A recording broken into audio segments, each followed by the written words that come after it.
బాగా చూద్దాం. 26వ వచనం, ఎఫెసీ రాసిన పత్రిక 4వ అధ్యాయం 26వ వచనం చూస్తే, కోపపడుడి అంటే పర్మిషన్ ఉన్నది కోపానికి, కానీ పాపము చేయడానికి పర్మిషన్ లేదు. అంటే పాపం చేయొద్దు అంటే, కోపపడేవారు ఎక్కువ మంది పాపం చేసే అవకాశం ఉన్నది. కోపపడద్దు అని చెప్పలేదు దేవుడు. కోపపడొద్దు అనట్లేదు. దేవుడు ఇచ్చింది ఆ గుణము, కోపము, అది మంచిదే, ఆ గుణం మంచిదే. కానీ ఇక్కడ కోపపడండి, కోపం చూపించాలి. కొంతమంది బిడ్డలు మీద తల్లిదండ్రులు కోపడాలి, తప్పు చేసిన మీద కోపడాలి, గద్దించాలి, వానికి బుద్ధి చెప్పాలి, గద్దించాలి, కోపడాలి వాని మీద. కోపడకపోతే ప్రమాదమే. అయితే ఇక్కడ చూస్తే చూడండి, ఈ రోజులో కోపడితే చాలా ప్రమాదం అయిపోతాం. చూడండి, ఇక్కడ కోపడకపోతే కూడా ప్రమాదమే, కోపడిన ప్రమాదం అయిపోతుంది ఈ రోజుల్లో. ఇక్కడ చూద్దాం, కోపపడుడి గాని పాపము చేయకుడి అంటున్నాడు. దీన్ని డీల్ చేద్దాం ఈరోజు. మనము కోపడాలి. అయితే ఒక వ్యక్తి తప్పు చేశాడు. తప్పు చేసినప్పుడు నీ కోపం వస్తుంది. కానీ కోపం వచ్చినప్పుడు ఏం చేయాలంటే, జరిగిన తప్పు పైనే కోపడాలి, కానీ ఆ వ్యక్తి మీద కోపడకూడదు. ఒక వ్యక్తి తప్పు చేశాడు, ఆ తప్పు మీద కోపడాలి, కానీ ఆ వ్యక్తి మీద చూపించకూడదు. వ్యక్తి పైన కోపించడం పాపం. తప్పు పైన కోపించాలి, చేసిన తప్పు మీద కోపం చూపించాలి, కానీ వ్యక్తి మీద కోపం చూపించకూడదు.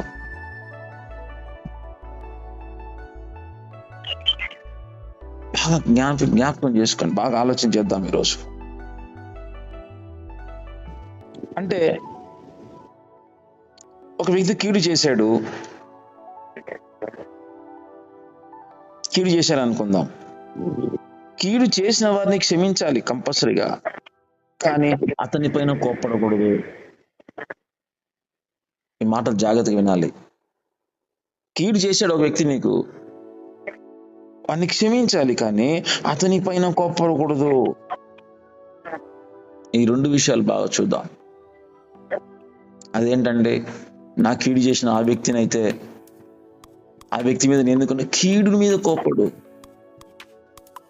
కీడు చేసిన వాని మీద కోపడద్దు. చూడండి, ఒకవేళ మనం పాపం చేసామనుకుందాం, పాపాన్ని ద్వేషించాలి, పాపిని ప్రేమించాలి. బాగా చూడండి, జక్కయ్యను దేవుడు పాపి, కానీ జక్కయ్య ఎందుకు వెళ్ళాడు? దేవుడు జక్కయ్యను అసహించుకోలేదు, జక్కయ్య చేసే పాపాన్ని అసహించుకున్నాడు. అందుకే జక్కయ్య ఇంటికి వెళ్ళాడు యేసుప్రభు. అందరూ ఏమనుకుంటున్నారు, అరే పాపి అయినా ఈ మనిషిని ఇంటికి యేసయ్య వెళ్తున్నాడు ఏంటి? యేసుప్రభు వారు జక్కయ్యని ప్రేమించాడు. అందరూ అక్కడున్నటువంటి జనం ఏమంటున్నారంటే, జక్కయ్యని ద్వేషిస్తున్నారు. వీడు చెడ్డోర్రా, వీడు దుర్మార్గుడురా, వీడు డబ్బుకే బతుకుతారా, వీడు డబ్బు అంటే పిచ్చిరా, వెనక్కి డబ్బు కోసం వీడు ఏమైనా చేస్తారా. జక్కయ్యని ద్వేషిస్తున్నారు, జక్కయ్యను అసహించుకుంటున్నారు, జక్కయ్యను దూషిస్తున్నారు వీళ్ళు. కానీ యేసుప్రభు వారు ఏం చేశారంటే, జక్కయ్యని ప్రేమిస్తున్నాడు, జక్కయ్య చేసే పాపాన్ని అసహించుకుంటున్నాడు. మనం చేసేటువంటి పెద్ద మిస్టేక్స్ ఇవి. అందుకే పాపాన్ని ద్వేషించాలి, పాపిని ప్రేమించాలి. పాపాన్ని ద్వేషించాలి. మనం ఏం చేస్తామంటే, ఒక వ్యక్తి తాగుతున్నాడు అనుకుందాం, వాడిని కొడతాం, వాడిని తిడతాం, వాడిని అసగించుకుని చీ నీ మొక్క నాకు చూపించుతారు అంటాం. వాడిని ఎన్నిసార్లు చెప్పినా నీకు బుద్ధి రాదు, తాగుతావు, చీని అసహించుకుంటాం, వాడిని అసహించుకుంటాం. ఎప్పుడు మనిషిని అసహించుకోకూడదు, తాగిన వ్యక్తిని అసహించుకోకూడదు, ఆ వ్యసనాన్ని అసహించుకోవాలి. ఇదే పాపము. పాపం అంటే ఇదే. చూడండి, కొన్ని విషయాలు ఇంకా మనం లోతుగా ధ్యానిద్దాం. అయితే ఒక వ్యక్తి తప్పు చేశాడు లేదా పాపం చేశాడు అనుకుందాం. మనం ఒక పద్ధతిలో అతని మీద కోపించాలి. ఎక్కువ కాలం కోపం పెట్టుకోవద్దు. సరే, కోపం వచ్చి తిట్టావు, ఆ వ్యక్తిని తిట్టావు. నువ్వు నీకు ఎన్నిసార్లు చెప్పాలరా? ఎన్నిసార్లు చెప్పినా నువ్వు మారవా? నీకు బుద్ధి లేదా? నీకు జ్ఞానం లేదా? చీ నీ మొక్కం చూచమే దరిద్రం అనేసామనుకుందాం. అది పాపమే. ఎందుకంటే ఏ వ్యక్తిని దూషించరాదు, ఏ వ్యక్తిని అసహించరాదు, ఏ వ్యక్తిని ద్వేషించరాదు, ఏ వ్యక్తిని మనం ఏం చేయొద్దు. దేవుని ఆజ్ఞ ఉన్నది. ఏ వ్యక్తిని కూడా దూషించొద్దు, ఏ వ్యక్తిని ద్వేషించొద్దు, ఏ వ్యక్తిని అసహించుకోవద్దు. దేవుడు చెప్పాడు. వాడు ఎంత ఘోర పాపం చేసినా సరే ఆ వ్యక్తిని దూషించొద్దు, అసహించొద్దు, ద్వేషించొద్దు. ఇది మనం చేసే పాపం. వ్యక్తులు ద్వేషిస్తాం, మనం వ్యక్తుల్ని అసహించుకుంటాం, వ్యక్తుల వైపు చూపిస్తాం మన కోపం. మన ద్వేషాన్నైనా, కోపాన్నైనా, క్రోధాన్నైనా, దూషాన్నైనా వ్యక్తి మీద చూపిస్తాం. ఇది చూపించకూడదు. ఈ స్వభావము ఇది ఎంత పాపమో చూడండి. ఎందుకంటే చూద్దాం ఇక్కడ ఏం జరుగుతుంది వ్యక్తి పైన చూపిస్తే అని చూద్దాం. సరే, ఒక వ్యక్తి పాపం చేసాడు, మనం పాపం చేసిన వ్యక్తి మీద చూపిస్తే ఏం జరుగుతుంది చూద్దాం. ఏం చేయొచ్చు అంటే, మన కోపం వచ్చింది, ద్వేషం వచ్చింది, వస్తే ఏం చేస్తాడంటే సాతాను ఏం చేస్తాడు తెలుసా? మన హృదయములో నువ్వు మంచి కోసమే కోపడ్డావు, ఒరే తాగుద్దురా, తాగితే నీకు ఆరోగ్యం ఖరాబ్ అవుతుంది, తాగి నువ్వు చెడిపోతున్నావు, నువ్వు చాలా నాశనం అయిపోతున్నావు అని చెప్పేసి అతన్ని గద్దించాం. నువ్వు చేసిన మంచి పనే, తిట్టావు, కానీ 2 దెబ్బలేసి కొట్టావు, కట్టి తీసి కొట్టావు, కోపం ఎక్కువ కొట్టేసావు, అంతవరకు పర్వాలేదు, కొట్టినావు, ఓకే. అయితే దాన్ని సాతాను ఏం చేస్తాడు తెలుసా?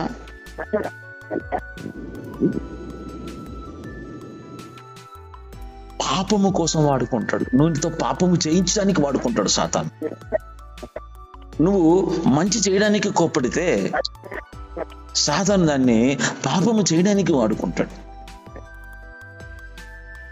నువ్వు కోప్పడ్డావు ఒక వ్యక్తి మీద,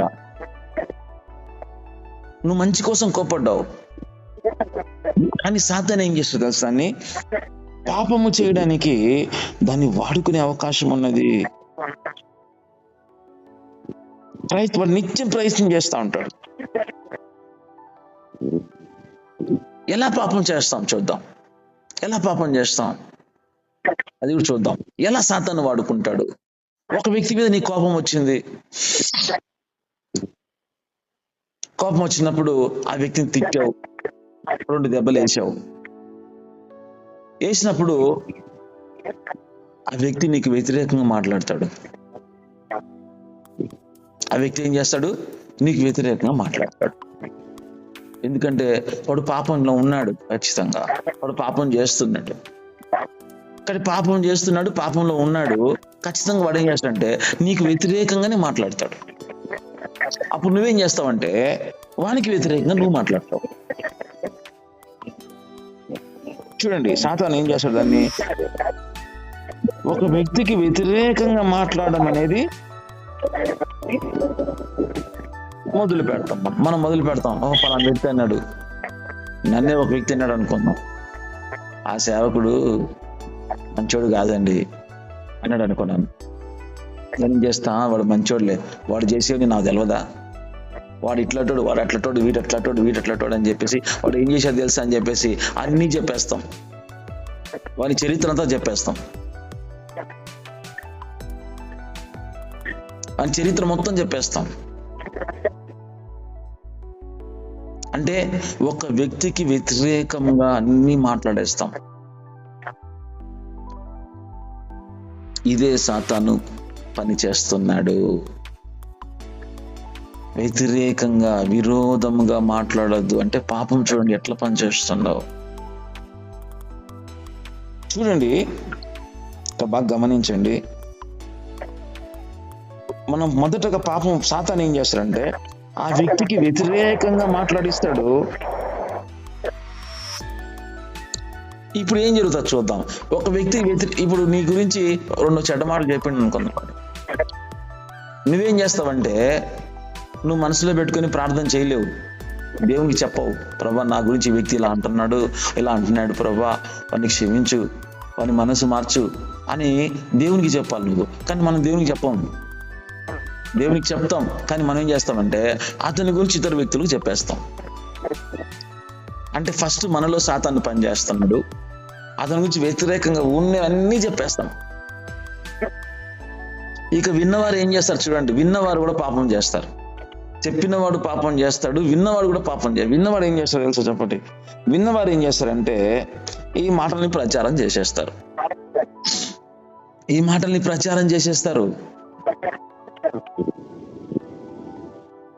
ప్రచారం చేసేస్తారు. చూడండి ఎంత ప్రచారం చేస్తారు. ఇది ఇంకా పాపము. ఇది చూసి సాతాను ఆనందిస్తాడు. అబ్బా ఇది కదా నాకు కావాల్సింది అని సాతాను అనుకుంటాడు. ఇక చూడు వాళ్ళిద్దరు తిట్టుకుంటారు, కొట్టుకుంటారు, దూషించుకుంటారు, ఇక ఒకరినొకరు అసహించుకుంటారు, ఒకరినొకరు ద్వేషించుకుంటా ఉంటారు, ఒకరినొకరు కొట్టుకుంటారు, ఒకరినొకరు చంపుకుంటారు మాటల ద్వారా. శారీరకంగా చంపుకోకపోయినా మాటలతోనే చంపుకుంటారు. ఒకరినొకరు మాటలతోనే చంపుకుంటారు. వాని ముఖం వీడు చూడు, వీని ముఖం వాడు చూడడు. వాళ్ళింటికి వీళ్ళు పోరు, వీళ్ళింటికి వాళ్ళు పోరు. సాతానేమో ఇంకా వాని సంతోషం, దేవుడేమో బాధపడతా ఉంటాడు, పరిశుద్ధాత్మను దుఃఖపడతా ఉంటాడు. చూడు 30వ వచనంలో దేవుని పరిశుద్ధాత్మను దుఃఖపరచుకుడి.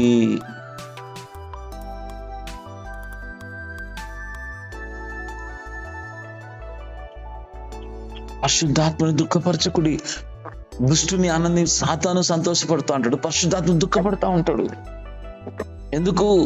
ఒకనికి వ్యతిరేకంగా మాట్లాడాం. విన్నవారు ఏం చేస్తారంటే నువ్వు తెలుసా, నీ గురించి వాడు ఏమన్నాడు తెలుసా, నీ దగ్గరికి వస్తాడు. వచ్చి వాడు నీ గురించి ఏం చెప్పాడు తెలుసా అని వాడు ఇంకా 2 యాడ్ చేసి చెప్తాడు. అది వింటే నీకు ఇంకా కోపం వచ్చేస్తుంది. వినకూడదు వాళ్ళ మాటలు. అవి విని కోపం ఎక్కువ వచ్చి ఇంకా 10 మాటలు అంటాం. ఇది పోయి మళ్ళీ వానికి చెప్పేస్తాడు. వాడిపై వినేవారు చెప్పేవారు ఇద్దరు పాపంలో పడిపోతారు. వినేవాళ్ళు చెప్పేవాళ్ళు.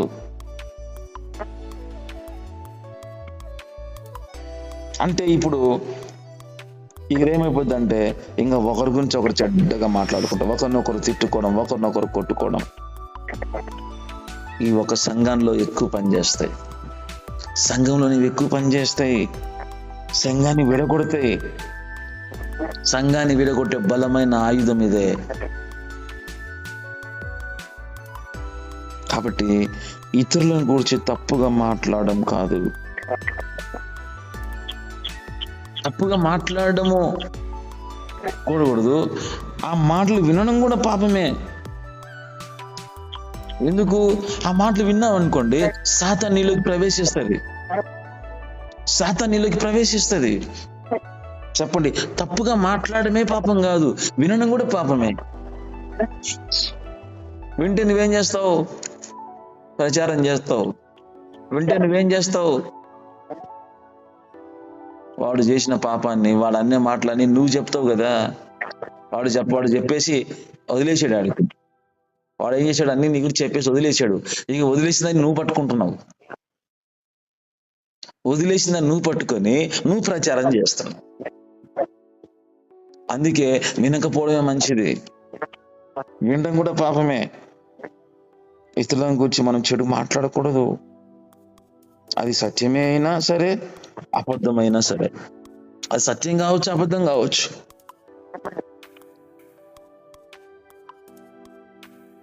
అది సత్యమైనా సరే అది అపనిందతో సమానమే. అపనిందలు వేయడం గొప్ప పాపం.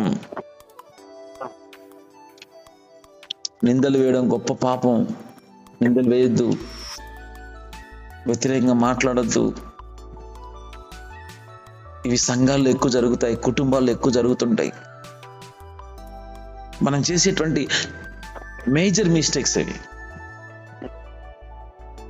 ఇతరుల గురించి తప్పుగా మాట్లాడడం, ఇతరుల గురించి తప్పుగా చెప్పడం, ఇతరులకు విరోధంగా మాట్లాడడం, ఇతరుల హిస్టరీ అంతా బయట పెట్టడం.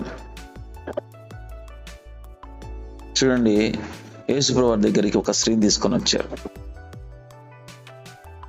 స్త్రీని తీసుకొచ్చినప్పుడు వాళ్ళు ఏం చేశారంటే యేసుప్రభు మీద నింద వేయాలని తీసుకొని వచ్చారు. వాళ్ళ ఉద్దేశం చూడండి, ప్రాచీన స్వభావం. యేసుప్రభు మీద నింద వేయాలి కాబట్టి ఒక పాపము చేసినటువంటి వ్యక్తిని పట్టుకున్నారు. పట్టుకొని యేసయ్య దగ్గరికి తీసుకొని వస్తున్నారు.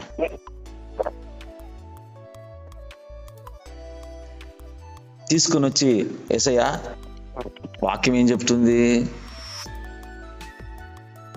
వాక్యం ఏం చెప్తుంది, ధర్మశాస్త్రం ఏం చెప్తుంది, వ్యభిచారం చేత పట్టుబడిన వాళ్ళు రాళ్లతో కొట్టి చంపమన్నది కదా, మరి నువ్వేం చెప్తావు అన్నాడు. యేసయ్య ఏమన్నా తప్పు చేసిందని ఏదైతే చూపాడా? నువ్వు తప్పెందుకు చేసినావు అని అడిగాడా?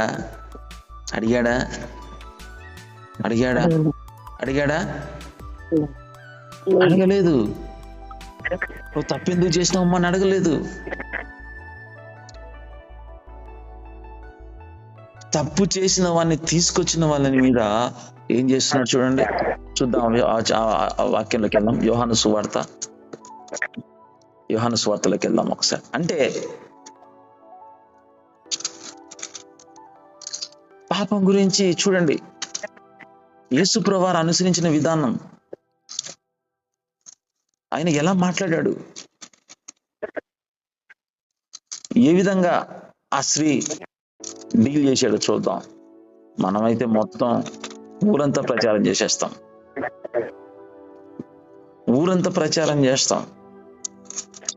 ప్రచారం చేసి ఆ పాపంలో మనం పాలిభాసనం అవుతాం. జాగ్రత్తగా ఉండాలి. ఇలాంటి పాపాలు మనం ఎన్నో చేశాం కాబట్టి వాటి నుంచి మనం తప్పించుకోవాలి, బయటపడాలి. కాబట్టి మనము యోహాను సువార్తలకు వెళ్దాం ఒకసారి. 8వ అధ్యాయం 4వ వచనం. ఒక స్త్రీని తీసుకొని వచ్చారు యేసయ్య దగ్గరికి.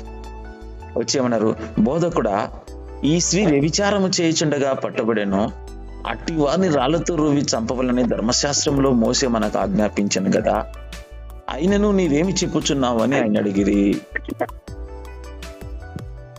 ఇక్కడ వాళ్ళు నింద వేద్దామని ఒకటి, యేసయ్యతో పాపం చేయిద్దామని కూడా ఒకటి. ఎందుకు వచ్చారు? ఆయన్ని శోధించాలని వచ్చారు. ఇప్పుడు యేసుప్రభు వారు చూడండి, ఇప్పుడు ఈయన ఆ స్త్రీని డీల్ చేసి పాపం చేసే అవకాశం కూడా ఉన్నది. మనం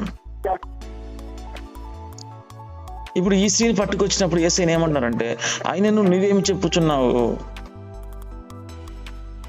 అంటే యేసుప్రభు వారు ఏం చెప్తున్నారు చూద్దాం ఒకసారి. 9వ వచనం. యేసుప్రభు వారు 7వ వచనం. వారు ఆయన్ను పట్టు వదలక అడుగుచుండగా ఆయన తలెత్తి, పట్టు వదలటే చెప్పు, నువ్వు చెప్పాల్సిందే చెప్పు అని చెప్పట్లేదు. ఎందుకు చెప్పట్లేదు? ఏం మాట్లాడట్లేదు. ఏమన్నా మాట్లాడుతుందా? ఏం మాట్లాడట్లేదు.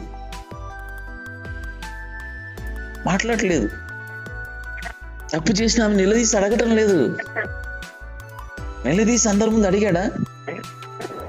ఎందుకు చేసావు మన తప్పు, ఎందుకు చేసావు అని అడిగాడా?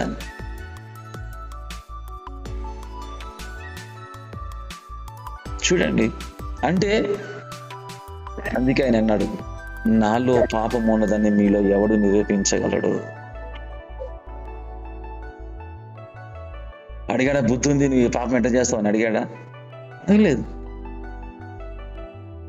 చూడండి, వాళ్ళని ఏమన్నా చూద్దాం. యేసు 7వ వచనం, యేసు తల ఎత్తి, మీలో పాపము లేని వాడు మొట్టమొదట ఆమె మీద రాయి వేయుడని చెప్పాను. ఏం చెప్పాడండి? మీలో పాపము చేయని వాడు ఆమె మీద రాయి వేయండి.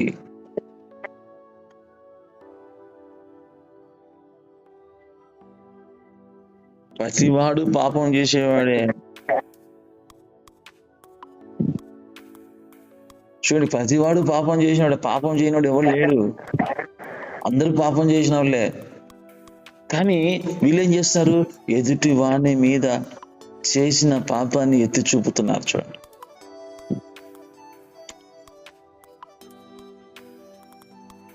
ఎదుటి వాడు పాపం చేస్తే వాని పాపాన్ని ఎత్తి చూపుతున్నాం మనం. చూపద్దా? చూపాలా? చూద్దాం ఏం జరిగిందో. 9వ వచనం, వారు ఆ మాట విని పెద్దవారు మొదలుకొని చిన్నవారు వరకు ఒకని వెంట ఒకడు బయలుదేరి వెళ్ళిరి. యేసు ఒక్కడే మిగిలెను.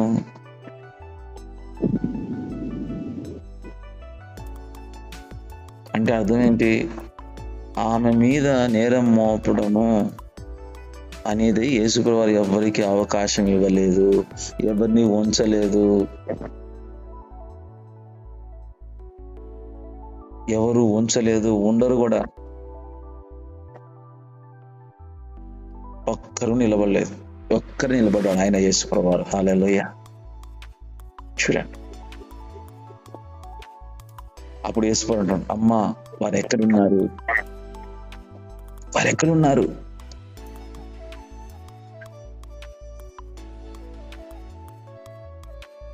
అంటే నీ మీద నేరం మోపిన వారు ఎక్కడున్నారు? ఇప్పుడు చెప్పండి, యేసుప్రభువు వారిని ఎవరు ప్రేమిస్తున్నాడు? చెప్పండి, ఎవరి వైపు మాట్లాడుతున్నాడు? చెప్పండి, ఎవరి వైపు మాట్లాడుతున్నాడు? ఆయన ఎవరి పక్షాన మాట్లాడలేదు, పాపానికి వ్యతిరేకంగా మాట్లాడుతున్నాడు, పాపిని ప్రేమిస్తున్నాడు. ఏమన్నాడు చూడండి యేసుప్రభువు వారు, అంటే నీ మీద నేరం మోపిన వారు ఎక్కడున్నారు అంటే 10వ వచనం, ఎవరు నీకు శిక్ష విధించలేదా అని అన్నప్పుడు ఆమె, లేదు ప్రభువా, నేను. హల్లెలూయా. ఆమె ఏమంటుంది చూడండి, ఇప్పుడు ఆ స్త్రీ యేసయ్యని ఏమంటుంది? ప్రభువా. అంటే ఈ స్త్రీ స్వభావం ఏమైపోయింది? ఇంతకుముందు ఆమెకు యజమాని ఎవరు? పాపం. ఇప్పుడు ఏమంటుంది ఆమె? లేదు ప్రభువా, ప్రభువా అంటుంది.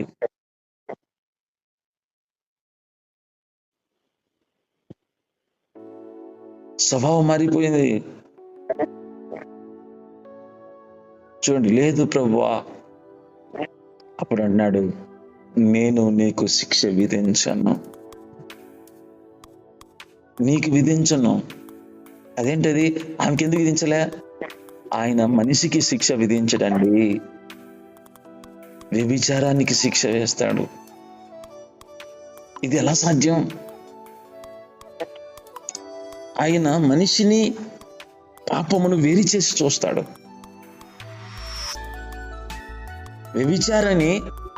ఒక వ్యభిచారం చేసిన స్త్రీ ఉంటే వ్యభిచారమును అది చేసిన వ్యక్తిని వేరు చేస్తాడు ఆయన.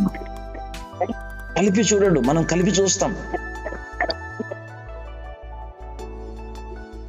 యేసుప్రభువు వారు చూడండి, ఆమె ఏమనంటే, నేను నీకు శిక్ష విధించను,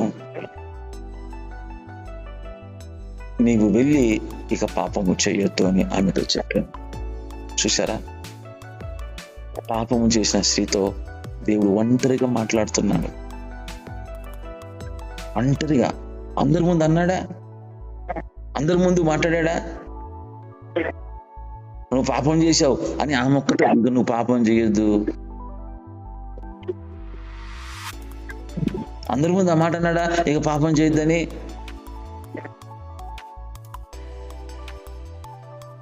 చూడండి,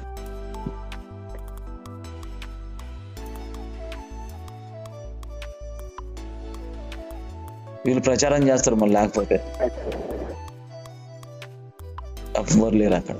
సో కాబట్టి ఒకనికి వ్యతిరేకంగా మాట్లాడు. చూడండి ఏం చెప్తున్నాడు, ఇక నీవు పాపము చేయవద్దు. శిక్ష విధించలేదు. మరి ఎవరికి విధించాడు శిక్ష? చేసిన వ్యక్తిగా, చేసిన పాపానిక? పాపమునకు శిక్ష వేశాడు ఆయన. హల్లెలూయా. పాపానికి శిక్ష వేయాలి,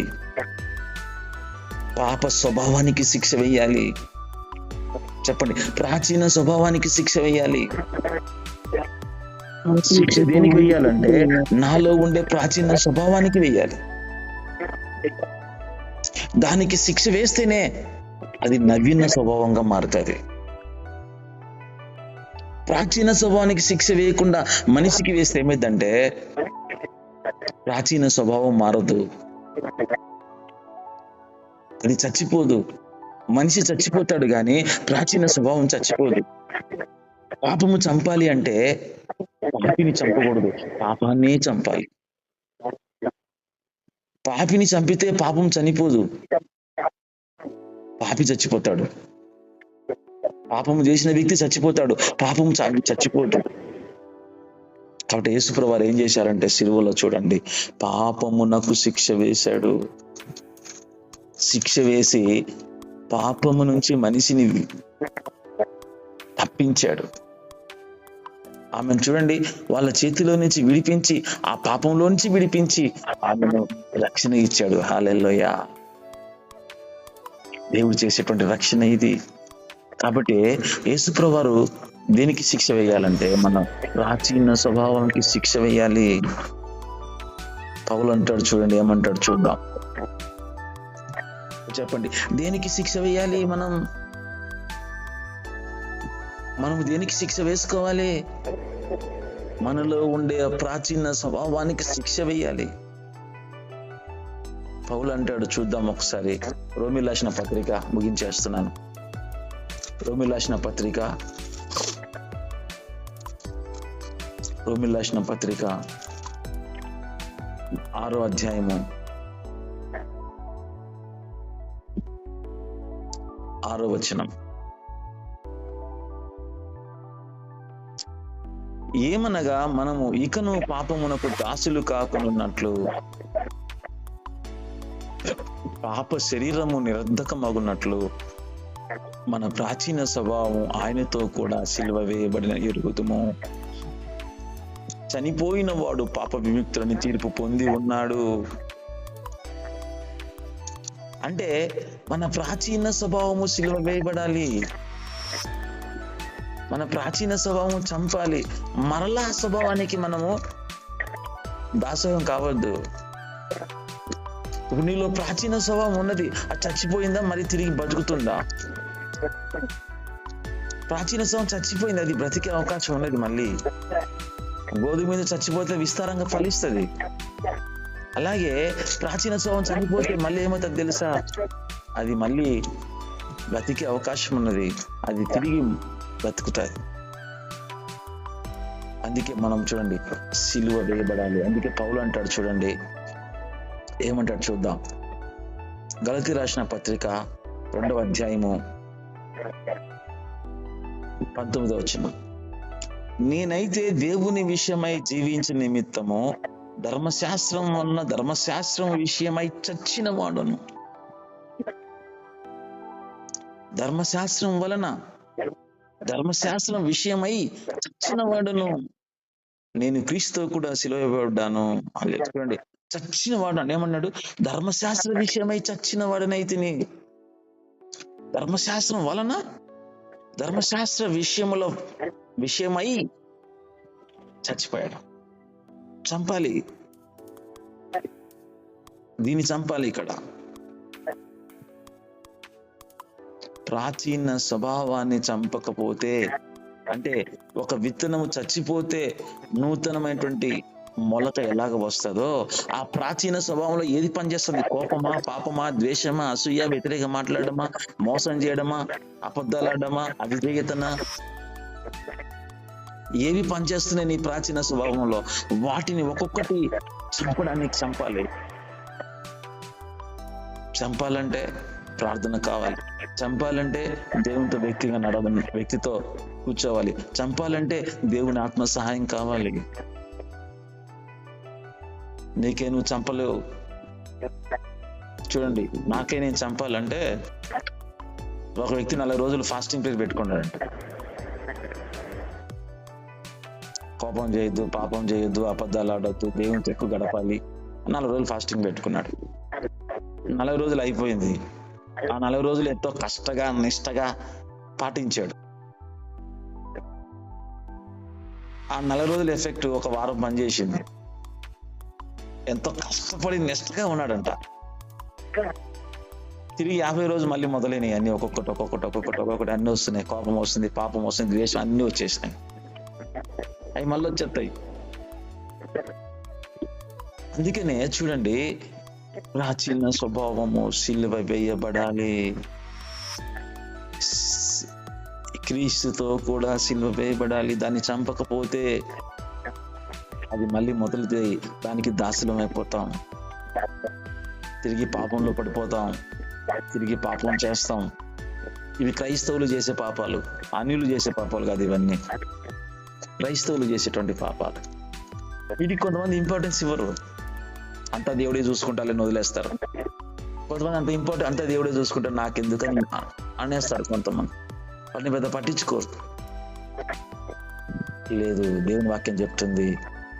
చూడండి ఏముంటుంది, రోమీయులకు రాసిన పత్రిక 6వ అధ్యాయము 12వ వచనం. కాబట్టి శరీర దురాశలకు లోబడినట్లుగా చావుకు లోనైన మీ శరీరములను పాపమునకు ఏలనీయకుడి. చూశారా? పాపము ఎప్పుడైతే నీలో ఏలుతుందో, ఇక నువ్వు యేసుప్రభువును నమ్మినా నీకు యజమాని పాపమే. దీన్ని సీరియస్ గా తీసుకోవాలి. మనం ఎక్కడ తప్పిపోతున్నాం, ఎక్కడ పొరపాటు జరుగుతుంది, ఎక్కడ నేను కరెక్ట్ చేసుకోవాలి. ఇవి కరెక్ట్ చేసుకోకపోతే పాపం నిన్ను వెళ్తుంది, పాపం నిన్ను చంపేస్తుంది. ఏలుతుంది, చంపేస్తుంది. పాపానికి ఒక శక్తి ఉంది. ఏంటో తెలుసా? ఒక యజమాని, 2 యజమానులు ఉన్నారనుకోండి, ఈ యజమాని ఆ యజమాని ఉండనివ్వడు. ఎగ్జాంపుల్ చెప్తాను. పిల్లి, ఎలుక ఉన్నాయి ఒక ఇంట్లో. పిల్లి ఉంటే ఎలుకను ఉండనివ్వదు.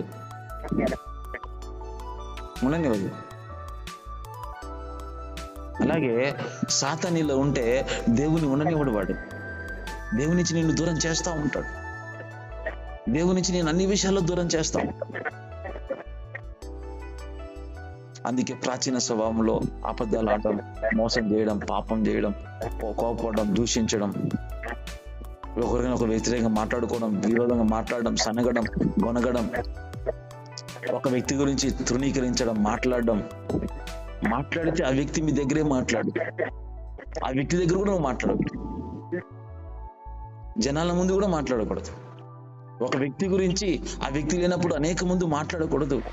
ఇలాంటి మనం చేసాం, పొరపాట్లు చేస్తాం.